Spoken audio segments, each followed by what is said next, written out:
샬롬, 이동춘 목사입니다. 오늘도 여러분의 삶이 주님의 평안으로 가득하시길 기원하며 하나님의 말씀을 나누겠습니다. 오늘 주시는 말씀은 시편 23편 1절에서부터 6절의 말씀입니다. 여호와는 나의 목자시니 내게 부족함이 없으리로다. 그가 나를 푸른 풀밭에 누이시며 쉴 만한 물가로 인도하시는도다. 내 영혼을 소생시키시고 자기 이름을 위하여 의의 길로 인도하시는도다.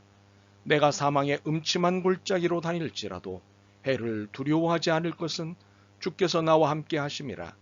주의 지팡이와 막대기가 나를 안위하시나이다. 주께서 내 원수의 목전에서 내게 상을 차려주시고 기름을 내 머리에 부으셨으니 내 잔이 넘치나이다. 내 평생의 선하심과 인자하심이 반드시 나를 따르리니 내가 여호와의 집에 영원히 살리로다. 아멘. 시편 23편 1절로부터 6절 말씀을 본문으로 불평할 이유가 없는 이유라는 제목으로 말씀을 나누도록 하겠습니다. 다윗 시대의 유목은 흔한 일 중 하나였습니다. 때문에 목자의 기능과 역할에 대해서는 모든 사람들이 잘 이해하고 있었습니다. 양을 이끄는 일, 양을 보호하는 일 등등 목자는 양의 생명을 지키고 풍성하게 하는 일을 한다는 것을 잘 이해하고 있었습니다. 그래서 목자는 양에게는 절대적인 존재라는 것을 잘 이해하고 있었습니다. 그래서 다윗은 하나님을 목자라고 설명했고 나의 목자라고 고백한 것입니다. 그런데 다윗은 이 고백과 함께 또 하나의 고백을 했습니다.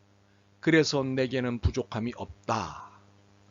다윗이 이 고백을 한 이유는 분명합니다. 하나님은 가장 완벽한 목자이시니 양의 입장에서 걱정할 일이 없기 때문입니다. 완벽하게 이끌어주시고 철저하게 보호하시는데 염려할 것이 뭐가 있겠습니까? 그러니 내게는 부족함이 없다는 고백은 당연한 것입니다. 그렇다면 하나님은 어떻게 이끌어주시고 보호해주시는 것일까요? 다윗은 이것을 친절하게 설명합니다. 우선 2절입니다.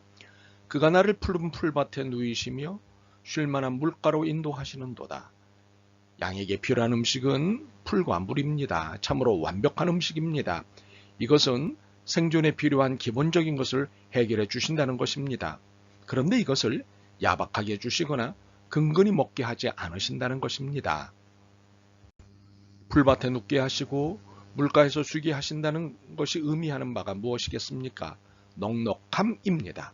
풍성함입니다. 그렇습니다. 하나님이 공급하시는 것을 늘 풍성함입니다.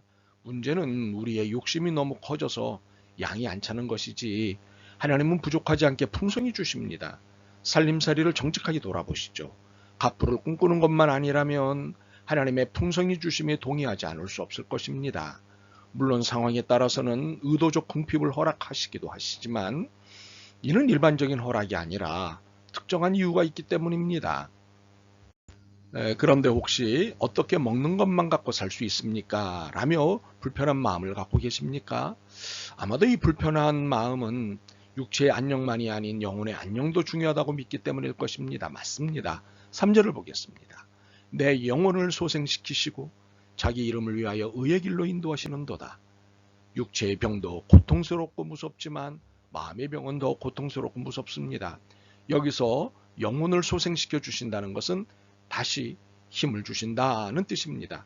지쳤던 몸에 활력을 넣어주신다는 뜻입니다. 그리고 의의 길로 인도하신다는 것은 바른 길로 인도하신다는 뜻입니다. 이것은 무슨 의미일까요?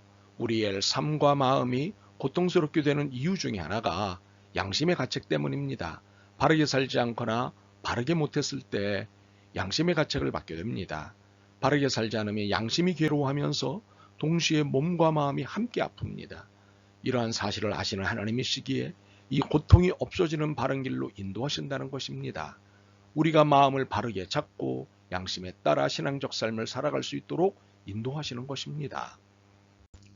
그런데 우리가 사는 세상이 혼자만의 세상이 아니니 이웃과 부대껴 살아야 합니다. 그러다 보면 원치 않는 일을 겪거나 당하게 되는데 그중 하나가 4절입니다. 내가 사망의 음침한 골짜기로 다닐지라도 해를 두려워하지 않을 것은 주께서 나와 함께 하심이라. 주의 지팡이와 막대기가 나를 안위하시나이다. 원치 않지만 사망의 음침한 골짜기, 아주 캄캄한 골짜기를 지나야 할 때가 생깁니다. 앞이 보이지 않고 숨통이 막혀 죽을 것 같던 인생을 만날 때가 있습니다. 물론 이것이 자신에 의한 것일 수도 있지만 가족들, 이웃들, 어느 누군가에 의한 것일 수도 있습니다. 돈 문제일 수도 있고 관계 문제일 수도 있습니다. 신앙을 지키다가 겪는 일일 수도 있습니다. 이때 목자이신 하나님이 움직이십니다. 주님의 지팡이로 살 길을 지시하시고 주님의 막대기로는 상황들을 정리해 주십니다. 방해되는 것들을 제거해 주십니다.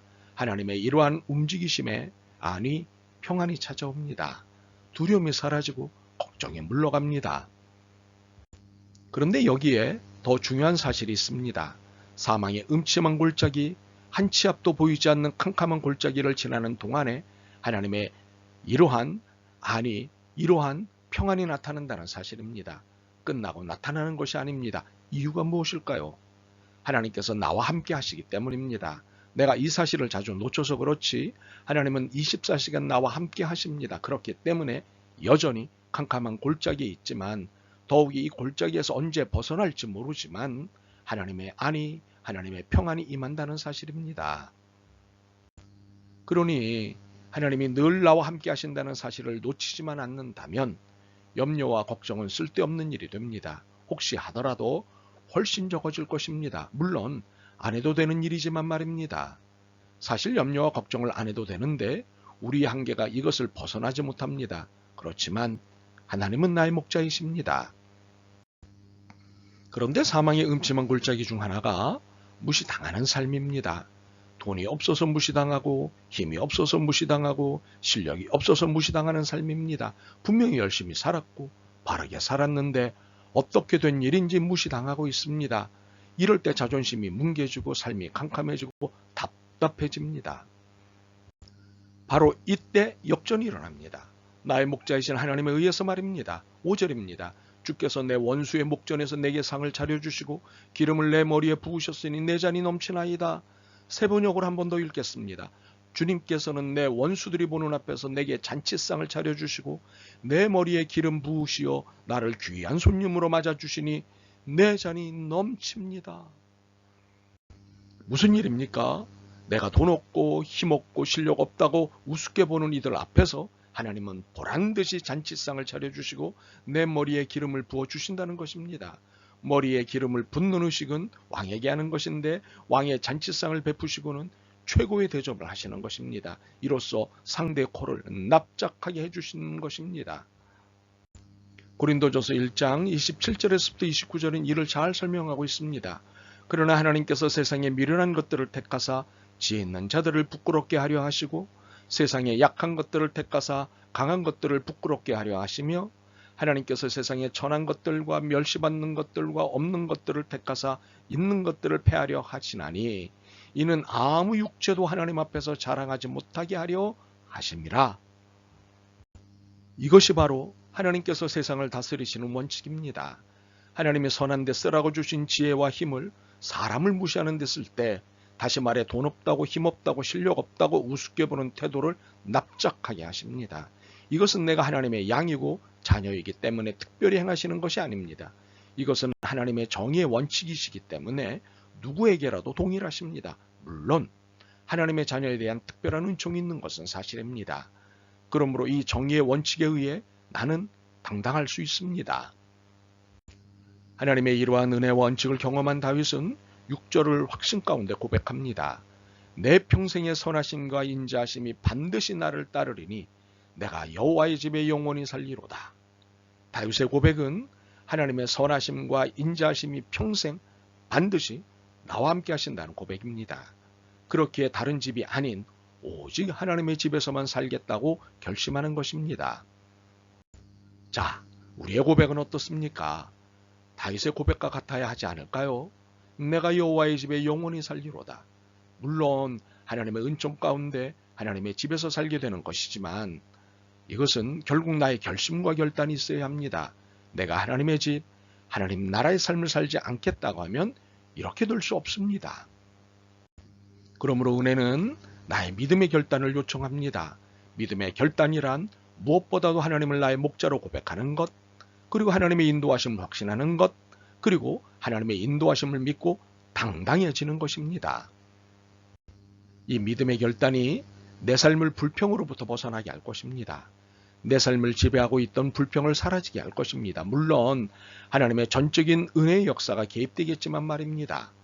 분명한 것은 하나님은 나의 목자이시니 내가 부족함이 없다는 사실입니다. 아멘. 목자이신 주님, 저희들을 풍성하고도 완전한 길로 인도하심을 감사합니다. 그동안 내놓았던 불평과 불만을 회개합니다. 용서하옵소서. 기꺼이 주님을 따르며 찬양하겠습니다. 사랑합니다. 예수 그리스도의 이름으로 기도드립니다. 아멘. 오늘도 여러분의 믿음과 삶을 응원합니다. 사랑합니다.